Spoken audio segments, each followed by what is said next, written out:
Rise and shine, Value Farm family. Welcome back to another episode of The Farm. If you're new here, you are most welcome. Please consider subscribing if you haven't already, and also turn your notification bells not to miss out on any episodes of The Farm. And of course, to all our returning subscribers, thank you so much. Really appreciate you guys so much. Well, we are back at the farm. It's a beautiful day. Early in the morning, the sun is out and everything moving on so well so far. We're in the pig section. I'm really super excited because you guys have been requesting for more pig farming videos, and we are right here to really share with you guys what we have done, what our experience is at Value Farm. I also have my co-director on standby who is going to say hello to you guys and also say something. At least you're most welcome. Wow. Well, hello everybody. My name is co-director Grafton. We are definitely here in the pigsty. We take this farming career of ours very seriously. It's not when you're in farming, you can't just stand across the street or just call. You gotta come in and get your hands dirty. So for in 2023, yep, it's all about how to start exactly a pig farm, right? So many of you have been asking, so we're here to try to give you some guidance. You know, we're no experts, but you know what? We've learned by doing. We've learned by, you know, working with other groups. We've learned by actually paying our dues. And I like to say a special thanks to our friend Richard at Ngudu Farm. Yes. He was very instrumental to helping us in the very beginning. And a lot of things are happening, especially within the pig world. Now, so many people have really reached out, and I have so many calls every day, almost every day. I really want to start. I've been inspired by you guys. You guys are doing amazing. Thank you so much for appreciating, and thank you so much for sharing our videos with your friends and families. And those who want to really start the pig farming, guys, it's never too late for you to start. This is the time for you to start. The year has just begun, so you need to start off immediately. And what do you need to start with? What do you have to put in plan? You have to really plan appropriately before you start a pig farm. Because if you're to remember our backstory, we did not start with this big building as you can see here. This is not where we started from. If you're to go to our playlist for pig farming, you'll definitely see our baby steps, how we started with just a few piglets, and of course the structures that we were using. It wasn't that very fancy, but we started because we started the farm and we wanted to do pig farming. We started. So what advice can I really give someone who is going to start a pig farm? Have a strategic plan. And what plan is this? Start with what breeds you want to bring to your farm, the structure, all that we are going to discuss in this video. So there's a lot that we are going to cover, of course, for beginners, because this video is strictly for beginner farmers, and on budget, because you don't have to break a bank to start off a pig farm. So guys, in terms of being a beginner farmer, there are many mistakes that most people make coming out of the gate. When you're starting, you don't need to start with 15 sows. No. Most people think that when they start, they want to just go straight for the numbers. This is like why we always tell you guys, it's always good to get, first you dip your toe in the water. And how do you do that, right? You can start out by just getting 2 sows. You don't even need a male in the beginning. That's the most common mistake people make.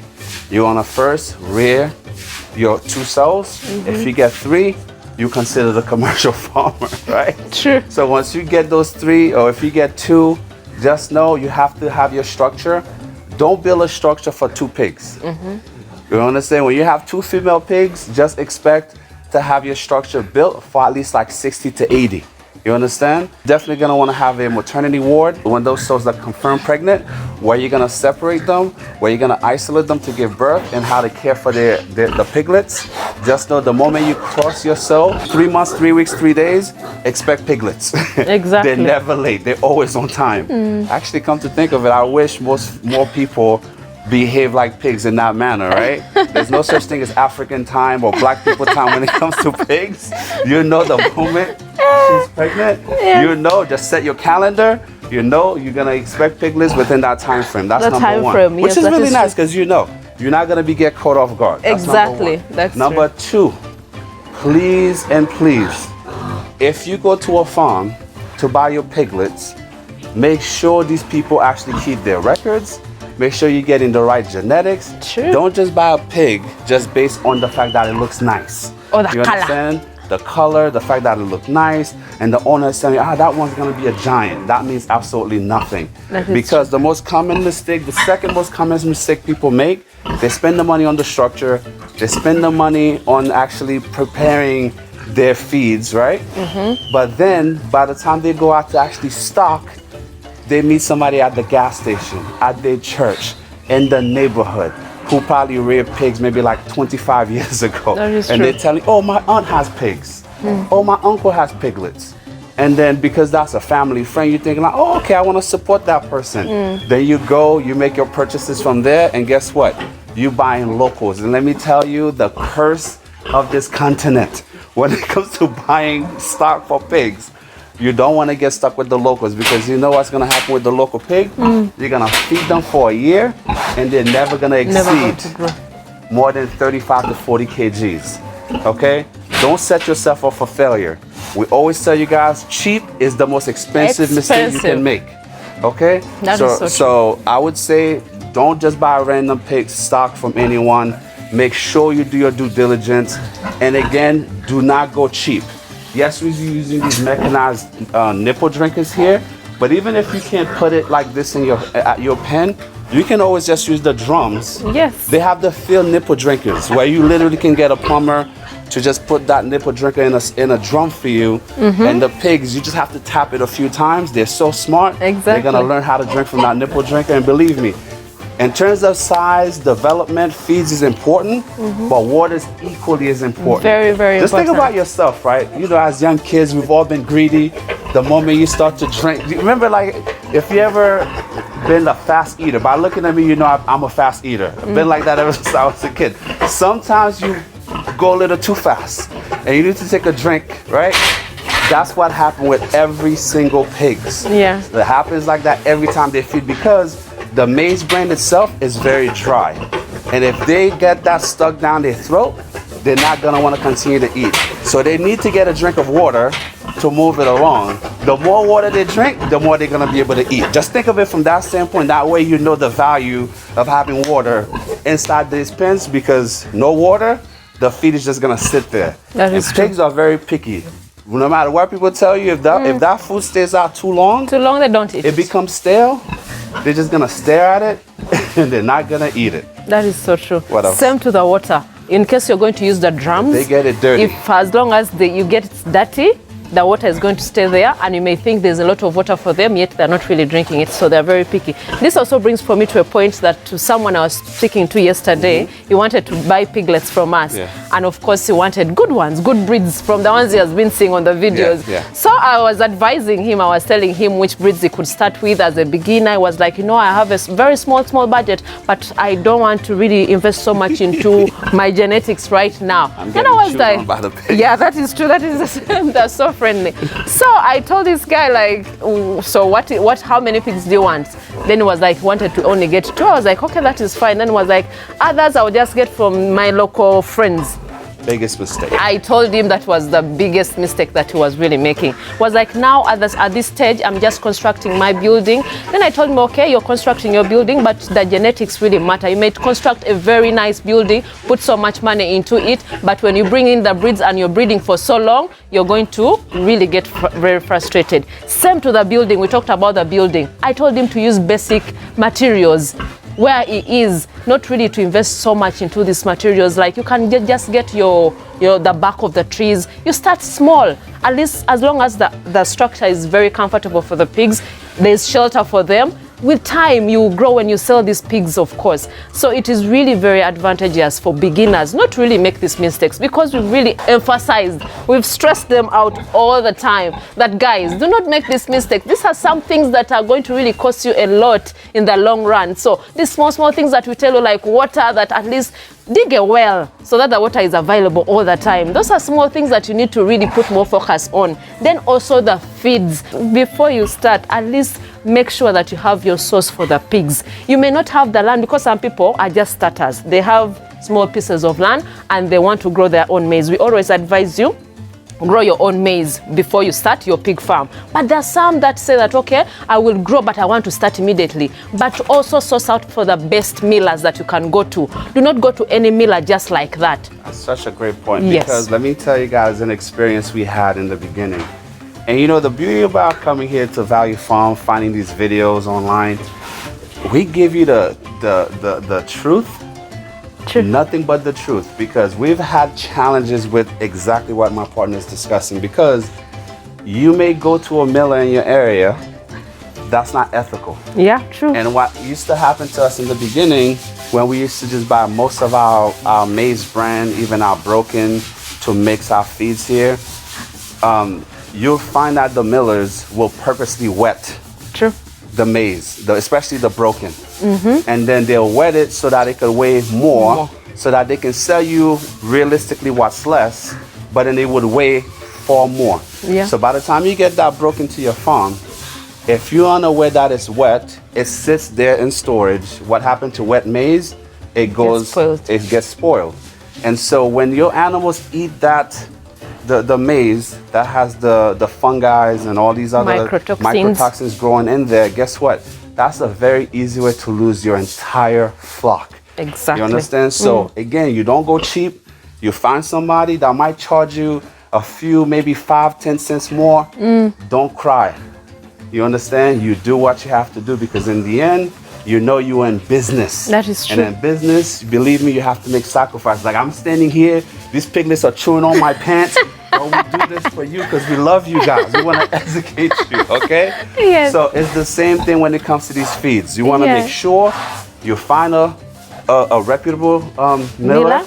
You find somebody that you can build a relationship with. True. You know, and again, remember, you don't have to be a billionaire. Yeah. Just know that what you put into these animals is what you're gonna get out. Get out of it. And again, if you there in the village, you know, a lot of people would say, feed them just the potato peels, potato this and that. That's not a way to enter commercial pig farming, because if you don't feed these animals correctly, it's gonna show. But if you feed them the right way, you give them enough water, that too is gonna show. Because remember what we tell you, especially your aspiration in the beginning, when you wean these piglets from their moms, preferably at 2 months. Yes. Your goal is to only hold on to them for a period of 3 months, where you're the one feeding them. Okay? That's true. 3 months, 3.5 months. Anytime you go to that point where you're feeding them for 4 months, you've lost. Every time you go beyond that 3.5 month time frame, trust me, you're losing money you're never gonna recoup. Okay? So you want to make sure you invest in breeds that's going to be ready to meet their maker in a timely fashion. You understand? And the only way you're going to do that is making sure they have plenty of water. Make sure your source of feeds are definitely already worked out way before you bring the pigs to your farm. Because the worst thing you want to do, you think you can show up at somebody's farm, the piglets are cute, they're small. You're like, I could take 10 today. 10 today. 10 might not cost you a lot of money to feed in the beginning. Yes. But very quickly, the 10 is they're gonna go from eating a half a kg, you know, in the morning, a half a kg in the afternoon, to eating 3 kgs overnight. And you do that math times 10. So it's best that you secure that. This pig is not leaving. They're not leaving us. It's best you secure where you're gonna get your feeds, because you don't want to be reactionary. Yeah, true. And a very big mistake that we make, and we don't want you to make. Don't be reactionary when it comes to investing in your feeds, because what we did, and believe me, we paid the price. We had over 150 pigs at the farm. Maize bran was going for like 300 shillings per kg. We were like, oh, this is okay. That's okay. We can manage that. You understand? Exactly. We used to buy like 2 tons with no problem. Like, hey, just 300. But little did we know, a few weeks later, maize was no longer available. The scarcity took that price from 300 Ugandan shillings. You guys can do the math here. And very quickly, we ended up having to pay between 1,800 to even 2,000 shillings per kg to feed 150 pigs. Believe me, you know, there's a saying in where I'm from: do not let your mouth write a check that your body can't cash. In this case, our wallet could not cash that check. That amount. And the reason we paid that price is because we were reluctant. We thought we knew it all, and that was a mistake. And believe me, we'll never repeat that mistake again, because This is the experience that we go through. We field tests and we tell you what works and what doesn't work. Doesn't work. You don't want to be the farmer to find that lesson the hard way, because what tends to happen when people can't afford to feed their parenting stock, they end up turning to the butcher. That is and true. the butcher usually set their time in their calendar to know whenever maize is no longer available, they're gonna pay you the least amount of money for your meat, because they know you can't feed your animals. You can't feed them, and you have to sell them off. You're gonna suffer both ways. You're not gonna reap. A lot of people want to talk poorly about piggery. It's because they did not prepare for the business. They entered haphazardly, just listening to people here, people there, who really are not well trained when it comes to this field, and then they don't have a good time in pig farming. That is But true. if you enter the right way, this is one of the fastest way you can call yourself a commercial farmer. That is so true. Wow, wow. That is really so amazing. And I think you guys have really picked something from this. And my piece of advice, guys, just make sure the diet is balanced. Like us, like human beings. You can't eat one meal, like you can't be eating one thing, like unbalanced diet. These pigs are also like humans. Like you have to really balance. Make sure that the feeds are really balanced. The proportions that you're giving them are of a certain ratio. That we shall definitely bring for you the updated video on that. That's such a great point. I want to make sure I share this with you guys. Mistakes for you to avoid as a beginner. Many old school pig farmers will tell you, when the feeds get expensive, you ration them. Maybe instead of feeding them twice a day, you go to once a day. Once a day. Let me tell you something. When you have piglets that are growing, if you don't feed them in a balanced way, not just the maize bran. Some people sacrifice, they can't afford the concentrates. They just start to feed these pigs boiled potatoes and potato leaves. You know what happened? You then stunt the growth of your animals. And this is not like a car where you can just turn it off and turn it back on. The moment the growth is stunted, that's it. It's over. If you don't feed these animals properly for more than 3 to 4 days consecutively, that's a lost batch. So better you get less and be able to take care of them in the right way versus starting out with many that you can't manage. You can't manage. And that way you end up losing everything. And believe me, this is such a wonderful business. We want more people to get involved with this. Yes. But the only way you're gonna make it in this industry is by starting out the right way, making sure that you do your due diligence. And welcome to this channel. We're happy you at least doing this much for yourself. That shows that you're somebody who's serious about this business. So congratulations for taking the first 2 steps by being here, right? But then please, no pride in farming. When you need help, reach out to someone. Don't try to figure it out on your own. There's no reason to try to reinvent the wheel. You know, we're here to help you. You can always reach out. Now, we put out this content for you guys gratis. That's French for free.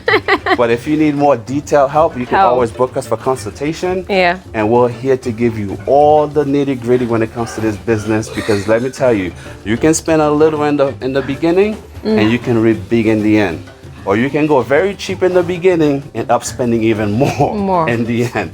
Okay, at the end, we want this to be a good experience for you. Not a negative one. Oh, wow, that is amazing. This video shouldn't be so long like this because we are going to be bringing more episodes because things have been changing. I know most of you have been watching, like starting a pig farm, but this is 2023. There's some lessons we've learned. That's why we are repeating. That's why we're emphasizing all these topics for you guys. And of course, some things that we've made changes with. So wait for those videos because we shall be updating you guys on what is really happening on the pig farming project that we have at Value Farm. And of course, other projects that we have here. But we really appreciate you guys so much. If you've been taking your notes, please take action if you can. If you're ready, please do not even wait. Do not procrastinate because you will procrastinate forever. The year started, make it a point that you start immediately. You know what's so cool about this? I'm not sure if you captured this in the background. We've been here for maybe like 20 or so minutes. Yes. Our female back there, she's been drinking non-stop. They love the water. This is how they stay cool. And of course, the more they drink, the more weight they're gonna put on. And the beauty about where we're standing here, these piglets are so comfortable. They're not hungry. Mom has plenty of milk because she's getting plenty of water, plenty of food, and she's taking great care of her piglets. So don't be cheap, okay? Those of you who think you could just put the water in a basin for these animals, believe me, they love water. The moment you put it down, they're gonna step in it, and the moment that water has urine or it has dirt in there, they're They not gonna can't. drink it. So you'll have a pig that has a huge trough filled Yes, with water. yes. But the moment they step in it, or they can't. urinate, or they do anything in that water, just consider that water to be gone. So unless you wanna be present changing water 100 times a day, please invest in basic nipple drinkers. Whether you use the actual container, or if you can afford this version, you do that. I know it's a little long, but I wanted to point that out to you, how important water is when it comes to this business. And also to tell them that pigs are not dirty. Not at all. They are very clean animals. We shall definitely bring for you more episodes so that you can learn from, because we are here to share. You know, sharing is caring. But we really appreciate you guys so much. If you haven't already checked out our social media platforms, please go to Instagram. Value Farm UG is the page. Go. TikTok is Value Farm. Facebook, Value Farm. Guys, our TikTok family, you're most welcome. Thank you so much. You guys are amazing. Thank you so much for sharing these videos. You guys are loving what we are sharing that side. We really appreciate you guys, and we promise you that we shall definitely bring for you more episodes, more clips, so that you can see what we are doing here. Of course, we have to share with you guys, but we appreciate you guys. Tell a friend to tell a friend. Till next time. Bye. Bye.